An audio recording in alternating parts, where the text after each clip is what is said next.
ക്യാൻസറിനെ തടയാൻ വാക്സിന് സാധിക്കുമോ? ഹ്യൂമൻ പാപ്പിലോമ വൈറസ് വാക്സിൻ അഥവാ HPV വാക്സിനെ കുറിച്ചാണ് പറഞ്ഞു വരുന്നത്. ലോകമെമ്പാടുമുള്ള സ്ത്രീകളുടെ ജീവിതത്തിന് ഭീഷണിയായിട്ടുള്ള ഒരു രോഗമാണ് സർവൈക്കൽ ക്യാൻസർ അഥവാ ഗർഭാശയഗള ക്യാൻസർ.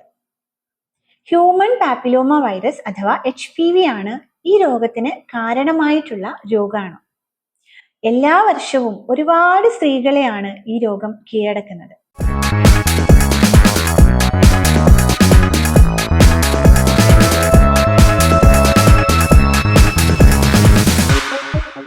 HPVക്ക് ഒരുപാട് വകഭേദങ്ങളുണ്ട്. അതിന്റെ ചില വകഭേദങ്ങളാണ് ഈ സർവൈക്കൽ ക്യാൻസർ ഉണ്ടാക്കുന്നത്. അതിന്റെ മറ്റ് ചില വകഭേദങ്ങളുണ്ട്. അത് സ്ത്രീകളിലും പുരുഷന്മാരിലും ക്യാൻസറിനും മറ്റു പല അസുഖങ്ങൾക്കും കാരണമാകാറുണ്ട്. ലോകത്തെ ഏറ്റവും കൂടുതൽ ലൈംഗിക ബന്ധത്തിലൂടെ പടരുന്ന വൈറസ് ആണ് ഹ്യൂമൻ പാപ്പിലോമ വൈറസ്. ചെറിയ പ്രായത്തിലുള്ള ലൈംഗിക ബന്ധം, ഒന്നിലധികം ലൈംഗിക പങ്കാളികൾ, എയ്ഡ്സ് രോഗികൾ, ഡയാലിസിസ് രോഗികൾ, അവയവം മാറ്റിവെച്ച രോഗികൾ, ക്യാൻസർ രോഗികൾ, അതുപോലെ നമ്മുടെ ഇമ്മ്യൂണിറ്റി കുറയ്ക്കുന്ന മറ്റു പല അസുഖങ്ങളുള്ളവർ, ഇതൊക്കെയാണ് ഈ രോഗത്തിന്റെ അപകട ഘടകങ്ങൾ. HPV വാക്സിൻ ദേശീയ പ്രതിരോധ കുത്തിവയ്പ് പട്ടികയിൽ ഉൾപ്പെടുത്തുന്നതിന്റെ ഭാഗമായിട്ടാണ് നിലവിൽ ഇപ്പോൾ 14 വയസ്സ് പൂർത്തിയായിട്ടുള്ള എല്ലാ പെൺകുട്ടികൾക്കും HPV വാക്സിനേഷൻ നൽകുക എന്നൊരു ക്യാമ്പയിൻ ആരംഭിച്ചിട്ടുള്ളത്. ഈ ക്യാമ്പയിന്റെ ഭാഗമായിട്ട് 3 മാസത്തിനകം 14 വയസ്സ് പ്രായമുള്ള എല്ലാ പെൺകുട്ടികൾക്കും ഒറ്റ ഡോസ് വാക്സിൻ നൽകാനാണ് ഭാരത സർക്കാരിന്റെ ആരോഗ്യ കുടുംബക്ഷേമ മന്ത്രാലയം തീരുമാനിച്ചിരിക്കുന്നത്. തുടർന്ന് വരും വർഷങ്ങളിൽ ദേശീയ പ്രതിരോധ കുത്തിവയ്പ് പട്ടികയിൽ ഈ ഒരു വാക്സിൻ ഉൾപ്പെടുത്തി 14 വയസ്സ് പൂർത്തിയാകുന്ന എല്ലാ പെൺകുട്ടികൾക്കും ഈ ഒരു വാക്സിൻ നൽകി പെൺകുട്ടികളെയും സ്ത്രീകളെയും സർവൈക്കൽ ക്യാൻസർ എന്ന രോഗത്തിൽ നിന്ന് സംരക്ഷിക്കാനാണ് സർക്കാരിന്റെ ലക്ഷ്യം.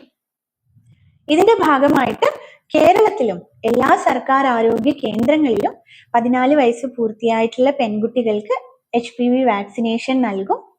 യുവിൻ പോർട്ടലിൽ നമുക്ക് ഈ ഒരു വാക്സിനേഷന് വേണ്ടി രജിസ്റ്റർ ചെയ്യാൻ സാധിക്കും. uvin.mohfw.gov.in എന്ന വെബ്സൈറ്റിലും രജിസ്ട്രേഷൻ സൗകര്യങ്ങൾ ലഭ്യമാണ്. കൂടുതൽ വിവരങ്ങൾ നമുക്ക് അറിയണമെങ്കിൽ അടുത്തുള്ള ആരോഗ്യ കേന്ദ്രങ്ങളിൽ അല്ലെങ്കിൽ ആരോഗ്യ പ്രവർത്തകരെ സമീപിക്കാം.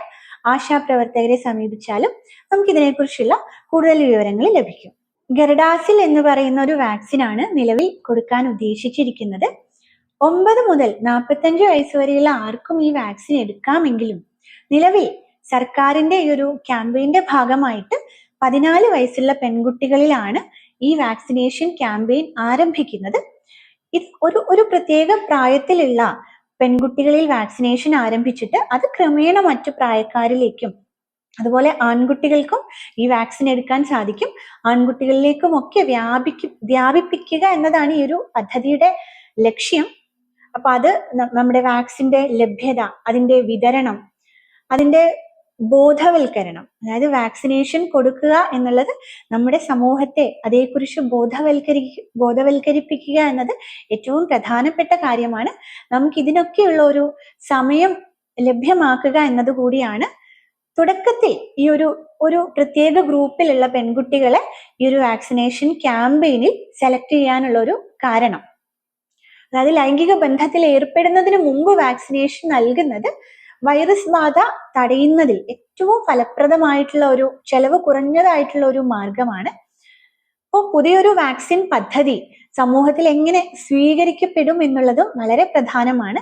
സ്കൂൾ വിദ്യാർത്ഥിനികളിലൂടെ ഈ ഒരു പദ്ധതി ആരംഭിച്ചാൽ അത് എളുപ്പത്തിൽ ആളുകളിലേക്ക് ഇതിന്റെ ബോധവൽക്കരണ പ്രവർത്തനങ്ങൾ നമുക്ക് വ്യാപിപ്പിക്കാൻ സാധിക്കും. അതേക്കുറിച്ചുള്ള അവബോധം ഉണ്ടാക്കാൻ സാധിക്കും. അപ്പൊ നേരത്തെ വാക്സിൻ എടുക്കാൻ കഴിയാതെ പോയ പെൺകുട്ടികൾക്കും ഈ ഒരു വാക്സിൻ എടുത്ത് ഈ രോഗത്തിൽ നിന്ന് ഉള്ള ഒരു സുരക്ഷ ഉറപ്പാക്കാനും ഈ ഒരു പദ്ധതി സഹായിക്കും. ലൈംഗിക ബന്ധത്തിലൂടെ പടരുന്ന ഒരു രോഗമായത് കൊണ്ട് തന്നെ നമ്മുടെ സമൂഹത്തിൽ ഈ ഒരു വാക്സിനേഷനും ഈ രോഗത്തിനും ചില സദാചാര മാനങ്ങൾ നൽകാനുള്ള സാധ്യതയുണ്ട്.